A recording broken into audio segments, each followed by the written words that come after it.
Nang dumating si John sa headquarters ng Irish Gang, hiniling niya sa kanila na bayaran ng pinsala sa kanyang sasakyan. Pero imbes na makipag-usap ng maayos, tinangka siyang barilin ng mga tauhan ni Doyle. Nang mapagtanto ni John na nasa panganib siya, mabilis niyang binunot ang kanyang baril at naunang nagpaputok na ikinamatay ng mga ito. Mga mahal naming manonood, ito ay ang pelikulang Last Man Standing.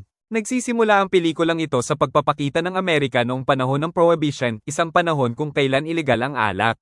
Pagkatapos, isang palaboy na nagngangalang John Smith ang nagmamaneho ng kanyang sasakyan mula Texas papuntang Mexico.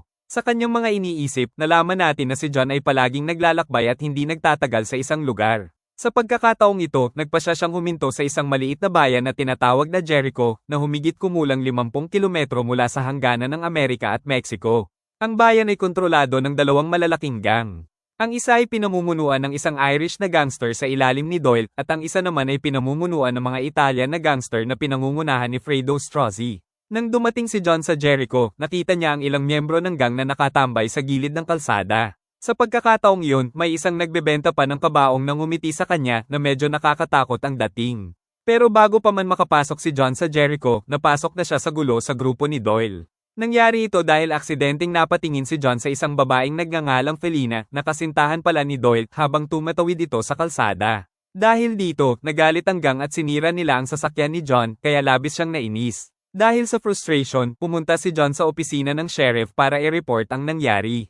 Pero imbes na tulungan siya, ang dalawang duwag na sheriff na sina Ed Galt at Bob ay sinabihan lang si John na umalis na sa bayan sa lalong madaling panahon. Habang hinihintay niyang maayos ang kanyang sasakyan, naglakad si John papunta sa isang inn at nagpa siya na uminom sa isang bar na pag-aari ng isang lalaking nagngangalang Joe Monday. Habang nag-uusap sila, nalaman ni John na ang mga gangster na sumira sa kanyang sasakyan ay bahagi ng Irish Gang.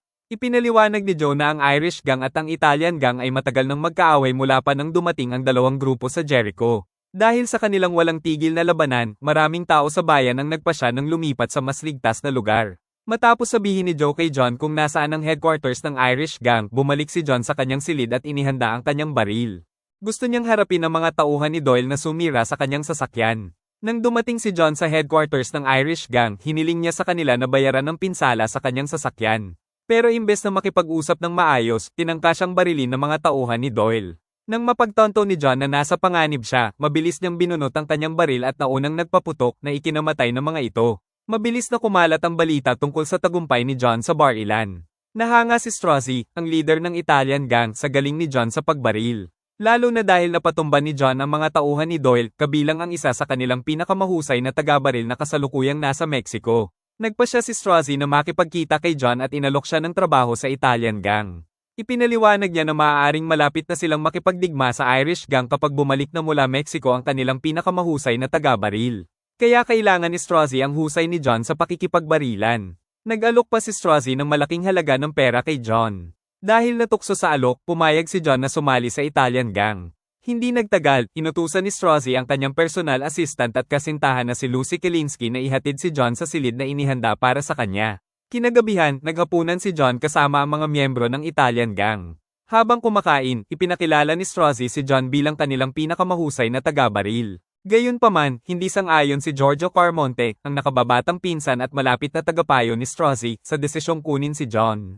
Iniisip ni Giorgio na ang pagpasok ni John sa kanilang gang ay maaaring makasira sa kasunduang tigil putukan na mayroon sila sa Irish Gang sa Jericho. Pero walang pakialam si Strozzi at nanindigan siya sa kanyang desisyon. Ayaw ni John na magdulot pa ng gulo sa pagitan ng dalawang grupo kaya nagpasya siyang bumalik sa motel ni Joe. Pagdating niya sa kanyang silid, tumawag si John ng isang call girl para may makasama siya sa gabi. Pero lumabas na ang babae ay isang espiya na ipinadala ni Doyle at ng kanyang mga tauhan. Dahil dito, nagkaroon ng barilan sa motel at kinailangan ni John na ipagtanggol ang kanyang sarili laban sa mga gangster na gustong pumatay sa kanya. Sa gabing iyon na umuulan, nang mabalitaan ni Strozzi ang nangyaring pag-atake, agad niyang inutusan si Lucy na sunduin si John mula sa motel. Pagkatapos, tinipon ni Strozzi ang lahat ng miyembro ng kanyang gang sa labas ng lungsod. Habang papunta sina John at Lucy sa tagpuan, sinubukan ni John na alamin ang misteryosong unang pangalan ni Strozzi. Ipinaliwanag ni Lucy na espesyal ang unang pangalan ni Strozzi at hindi ito basta-basta ginagamit. Tinatawag lamang niya ito sa kanyang unang pangalan kapag silang dalawa lang ang magkasama. Hindi nagtagal, dumating sina John at Lucy at inanunsyo ni Strozzi sa kanyang mga tauhan na nalaman niyang kinuha na ni Doyle ang kontrol sa kanilang supplier ng alak mula Mexico. Dahil dito, nagplano si Strozzi na turuan ng leksyon ng Irish gang sa pamamagitan ng pag-hijack sa truck na nagdadala ng alak na para kay Doyle. Sa araw ng hijacking, naging maayos ang lahat ayon sa plano. Ang mga lokal na opisyal na dapat sanay nagpoprotekta sa delivery ng alak para kay Doyle ay nabayaran na ni Strozzi. Kaya lumipat sila ng panig at tumulong kay Strozzi sa halip. Dahil sa mga tiwaling opisyal na ito, naging matagumpay ang hijacking. Kalaunan, nakipagkita si John kay Ed sa opisina ng sheriff at hiniling na siguraduhin itong makaalis ng ligtas sa bayan ng call girl na nahuling nag-espiya para kay Doyle. Alam ni John na kapag nanatili pa siya roon, malamang ay papatayin siya ni Doyle dahil sa pagkabigo niya sa kanyang misyon. Sinabi rin ni John kay Ed na na-hijack ng mga tauhan ni Strozzi ang truck na nagdadala ng alak ni Doyle mula Mexico. Ibinahagi ni John ang impormasyong ito sa pag-asang ibebenta ito ni Ed kay Doyle kapalit ng $1,000. Nag-alinlangan si Ed na pagkatiwalaan si John dahil natatakot siya para sa kanyang buhay kung sakaling mali ang impormasyon. Ipinaliwanag niya kung gaano kapanganib si Hickey at ikinwento na pinatay nito ang sarili niyang ama noong 10 taong gulang pa lamang siya. Matapos mamatay ang kanyang ama, dinala si Hickey sa isang ampunan, ngunit noong 15 taong gulang siya, sinunog niya ito at pinatay ang lahat ng nasa loob. Pagkarinig nito, tiniyak ni John kay Ed na totoo ang impormasyon at hiniling na paghati-hatian nila ang perang makukuha sa pagbebenta nito. Makalipas ang ilang sandali, binisita ni John si Lucy sa kanyang silid dahil wala sa bayan sina Strozzi at Giorgio. Hiniling ni John kay Lucy na bigyan siya ng impormasyon tungkol kay Strozzi dahil balak niya itong ibenta kay Doyle. Nangako si John na hahatiin niya ang pera kay Lucy kapag natuloy ang deal. At si Lucy, na lihim na may nararamdaman para kay John, ay hindi nakatanggi sa kanyang hiling. Lalo na nang mapahanga siya ni John at napapayag na makasama siya sa gabi. Kinabukasan, dumating si Doyle kay John at inalok siya ng pagkakataong sumali sa Irish gang. Handa pa ngang magbayad si Doyle ng malaking halaga kung tatanggapin ni John ang alok. Pero hindi agad nagbigay ng sagot si John at sinabi niyang kailangan pa niyang pag-isipan ito. Matapos makipagkita kay Doyle, pumunta si John sa headquarters ni Strozzi at sinabi niyang gusto na niyang huminto bilang miyembro ng Italian gang. Nagalit ng husto si Giorgio dahil pinaghinalaan niyang inalok si John ni Doyle ng mas malaking pera. Hindi nilinaw ni John ang sitwasyon ng sadya dahil gusto niyang lalong lumala ang tensyon sa pagitan ng dalawang gang. Pagkalipas ng ilang araw, si Hickey na kakabalik lang sa Jericho ay nalaman na na-hijack ng grupo ni Strozzi ang kanyang truck na may dalang alak mula Mexico. Dahil sa balitang ito, nagalit ng husto si Hickey at nagplano siyang maghiganti laban kay Strozzi at sa kanyang gang. Kinabukasan, pumunta si John sa repair shop para tingnan ang kanyang sasakyan. Sinabi ng mekaniko na may dumating ilang araw na ang nakalipas na nagtatanong kung sino ang may-ari ng sasakyang inaayos niya. Pinaghinalaan ni John na si Giorgio ang taong iyon at posibleng sinusubukan siyang ipapatay. Nang mapagtanto niyang nasa panganib ang kanyang buhay, nagpa siya si John na pag-awayin ng dalawang gang sa Jericho. Pagbalik ni John sa motel, agad niyang tinawagan si Giorgio at sinabi na nalaman na ni Doyle ang tungkol sa pag-hijack ng Italian gang sa truck ng Irish gang. Binalaan ni John si Giorgio na mag-ingat dahil may mga balitang balak patayin ni Doyle si Strozzi, na ngayon ay nakikipagtulungan sa isang lalaking nagngangalang Ramirez, ang hepe ng pulisya sa hangganan. Kahit hindi na bahagi ng Italian gang si John, tiniyak niya kay Giorgio na totoo ang kanyang impormasyon. Kinagabihan, nakipagkita si John kay Lucy upang magpalitan ng impormasyon tungkol sa nangyayari kay Strozzi at sa kanyang gang. Ibinunyag ni Lucy na papunta si Giorgio sa Mexico upang makipagkita kay Ramirez. Dahil naniwala sa babala ni John, kinabukasan ay pumunta si John sa Irish gang at sinabi sa kanila na pupunta si Giorgio sa Mexico upang suhulan si Ramirez bilang bahagi ng plano ng Italian gang na ay hijack ang isa pang truck ng alak. Matalinong iminungkahi ni John kay Doyle na hulihin nila si Giorgio, na pinsan ni Strozzi. Nang marinig ito, natuwa si Doyle at binigyan si John ng malaking halaga ng pera kapalit ng impormasyon. Pero kinuha lamang ni John ang $2,000 ayon sa napagkasundoan nila noon. Sa pagpupulong na yun, tinanong din ni Doyle si John kung nagdesisyon na ba siyang sumali sa Irish gang. Sa kasamaang palad, sinabi ni John na pinag-iisipan pa rin niya ito na ikinainis ni Doyle.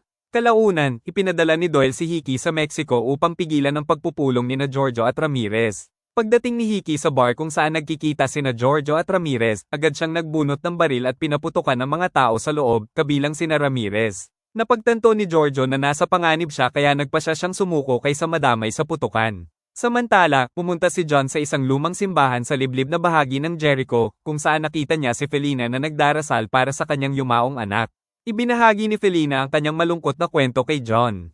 Dati siyang may asawang mahirap at nagkaroon sila ng anak, ngunit si Doyle na labis na umiibig sa kanya ay dinukot siya. Dahil dito, nawala sa kanya ang kanyang anak. Nagulat si John nang makita si Felina sa simbahan ng walang bantay. Ipinaliwanag ni Felina na ang simbahan lang ang lugar kung saan hindi nagpapadala si Doyle ng mga tao para bantayan siya. Pagbalik ni John sa bayan, nakilala niya si Captain Tom Pickett, isang mataas na ranggong Texas Ranger. Hiningi ni Tom ang tulong ni John upang mapaalis ang mga gangster sa Jericho para hindi na magulo ang bayan dahil sa kanilang alitan. Pinayuhan ni Tom si John na ipagpatuloy ang paglalaro sa magkabilang panig nang hindi tuluyang sumasali sa alinmang gang upang matulungan niyang pabagsakin ang isa sa kanila. Binigyan ni Tom si John ng 10 araw para tapusin ang misyong ito at pinayagan siyang gumamit ng anumang paraan upang maisakatuparan ito. Samantala, pumunta si Hickey at ang kanyang mga tauhan sa headquarters ng Italian gang at sinabi sa kanila na nahuli nila si Giorgio. Humingi sila ng ransom na $100,000 kung nais ni Strozzi na mailigtas si Giorgio. Sa panahong iyon, nagkasundo ang dalawang gang na gawin ang palitan malapit sa hangganan ng US at Mexico kinabukasan ng hapon. Sa araw ng palitan, nagkita sina Strozzi at ang kanyang mga tauhan kay Hickey na hawak bilang bihag si Giorgio. Ngunit lihim na dinukot ni Strozzi si Felina bilang kapalit kay Giorgio. Sa halip na tunay na pera, pinuno ni Strozzi ang kanyang malita ng mga papel na parang pera na ikinagalit ng husto ni Doyle. Pero wala siyang magawa dahil hawak pa rin ni Strozzi si Felina. Sinabi ni Strozzi kay Doyle na ibigay si Giorgio kung nais nitong mailigtas si Felina. Dahil sa labis niyang pagmamahal kay Felina, pumayag si Doyle sa kasunduan at dinala siya palayo sa lugar. Kinabukasan, nakipagkita si Lucy kay John matapos siyang palayasin ni Strozzi sa headquarters ng gang. Sinabi ni Lucy kay John na noong nakaraang gabi ay nalasing ng husto si Strozzi at binugbog siya ng malala dahil aksidente niyang natawag ito sa kanyang unang pangalan. Dahil hindi na niya kaya ang buhay sa Jericho, humingi si Lucy ng tulong kay John para makatakas sa bayan sa lalong madaling panahon. Nang walang pag-aalinlangan, binigyan siya ni John ng pera upang makapagsimula ng panibagong buhay sa ibang lungsod. Kinagabihan, nakipagkita si John kay Doyle at sinabi na nagdesisyon na siyang sumali sa Irish gang na pinamumunuan nito. Gayunpaman, hiniling ni John na bayaran siya agad para sa kanyang serbisyo. Pumayag si Doyle dahil alam niyang mahusay na taga-baril si John. Pagkatapos, tinanong ni John kung nasaan si Felina na kunwari nag-aalala sa kanyang kaligtasan kung sakaling magdulot pa ng gulo si Strozzi. Dahil wala siyang hinala, sinabi ni Doyle kay John kung saan nagtatago si Felina na binabantayan ng 8 gwardya. Binalaan ni John si Doyle na hindi sapat ang proteksyong iyon dahil narinig niyang kumuha si Strozzi ng mahigit 20 taga-baril mula sa ibang lugar para umatake sa kanila. Dahil dito, kinabahan si Doyle at inutusan si John na pumunta at bantayan si Felina sa safe house. Pagdating ni John sa safe house, pumasok siya at mabilis na pinatay ang mga gwardyang kumakain ng hapunan. Pagkatapos, umakyat siya sa itaas kung saan binabantayan si Felina ng isa pang lalaki. Hindi na nag-aksaya ng oras si John at agad niyang binaril ang lalaki at pinalaya si Felina. Pagkatapos, binigyan niya si Felina ng $1,000 na nakuha niya mula kay Doyle at sinabihan itong umalis na sa Jericho sa lalong madaling panahon. Bago siya umalis, ibinigay ni Felina kay John ang kanyang kwintas na krus bilang pasasalamat sa pagtulong nitong makatakas mula sa bitag ni Doyle. Kinabukasan, pumunta si Doyle at ang ilan sa kanyang mga tauhan sa safe house para tingnan si Felina. Pero imbes na makita siya, masamang balita ang sinalubong nila mula kay John. Nagsinungaling si John at sinabi na pagdating niya roon, patay na ang mga gwardya pero nawawala si Felina. Dahil dito, nagsimulang maghinala si Doyle na si Strozzi ang nagpadala ng mga taga-baril para patayin ang kanyang mga tauhan. Ipinaliwanag ni John na hindi siya agad bumalik sa headquarters dahil hinintay niyang baka bumalik si Felina, iniisip niyang baka tumakas ito habang nagaganap ang pag-atake. Pero hindi na ito bumalik kahit dumating na si Doyle. Habang tila naniwala si Doyle sa kwento ni John, lihim namang naghinala si Hickey na si John ang nasa likod ng pag-atake. Dahil sa insidenteng ito, nagpa siya si Doyle na utusan ng kanyang gang na salakayin si Strozzi. Kalaunan, nang bumalik si John sa Jericho, hinarap siya ni Doyle at ng kanyang mga tauhan dahil natuklasan na nila ang kanyang kasinungalingan. Inihayag ni Doyle na hindi si Strozzi ang may kagagawa ng pag-atake sa safe house ni Felina, kundi si John. Nalaman nila ang katotohanan matapos makita ang kwintas na ibinigay ni Felina kay John sa bulsa ng kanyang jacket. Nang walang pag-aalinlangan, inutusan ni Doyle ang kanyang mga tauhan na kaladkarin si John pabalik sa kanilang headquarters at bugbugin ito. Sa sandaling iyon, pilit na pinapaamin ni Doyle si John kung nasaan si Felina. Pero nanatiling tahimik si John kaya ipinagpatuloy ng mga tauhan ni Doyle ang pambubugbog hanggang sa siya ay malubhang masugatan. Nang wala ng kalaban-laban si John, iniwan siya roon ni Doyle at ng kanyang mga tauhan.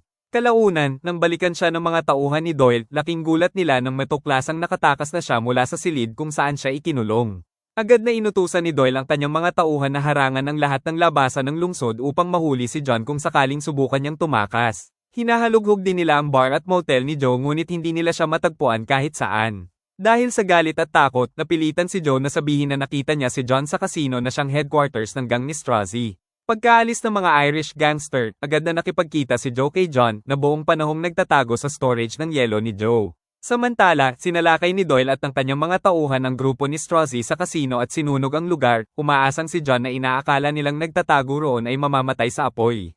Kinabukasan, dinala ni Joe si John sa lumang simbahan na madalas puntahan ni Felina, kung saan nakipagkita sila kay Ed na naghihintay sa kanila.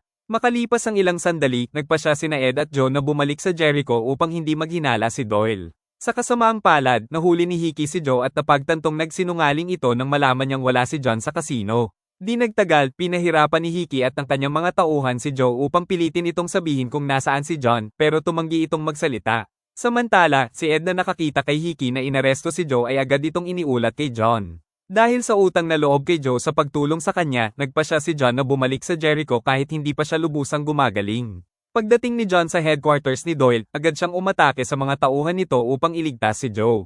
Dahil alam niyang papunta sina Doyle at Hickey sa Mexico para sa negosyo, hiniling ni John kay Ed na iparating sa kanila ang mensahe na hihintayin niya sila sa lumang simbahan. Makalipas ang isang araw, dumating sina Doyle at Hickey upang harapin si John sa simbahan. Si Joe, na naruroon din ngunit ayaw makialam sa problema ni John, ay nagpasya na magtago nang makita niyang dumarating ang mga gangster. Sa kanilang pagpupulong, sinabi ni Doyle kay John na gusto niyang iwan ang nakaraan at hiniling na sumali si John sa Irish gang at makipagtulungan kay Hickey. Ngunit wala talagang interes si John sa alok.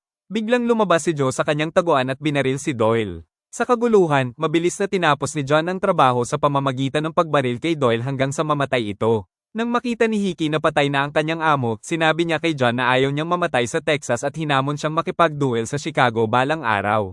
Ngunit ito ay isang panlilinlang lamang dahil lihim na pinlano ni Hickey na atakihin si John doon mismo. Gayunpaman, mabilis na nakareact si John at madali niyang natalo si Hickey. Sa huling eksena ng pelikula, kinuha ni John ang kwintas na krus mula sa bulsa ng coat ni Doyle at pagkatapos ay nagmaneho palayo gamit ang kotse ng gangster, ipinagpapatuloy ang kanyang paglalakbay patungong Mexico. Dito nagtatapos ang ating movie recap ngayong araw. Sana ay nagustuhan ninyo ang pelikula at may napulot kayong aral o saya mula sa kwento. Pindutin ang subscribe button at i-click ang bell icon para lagi kang updated sa susunod nating mga kwento at recaps. Maraming salamat sa inyong walang sawang suporta at panonood. Hanggang sa muli.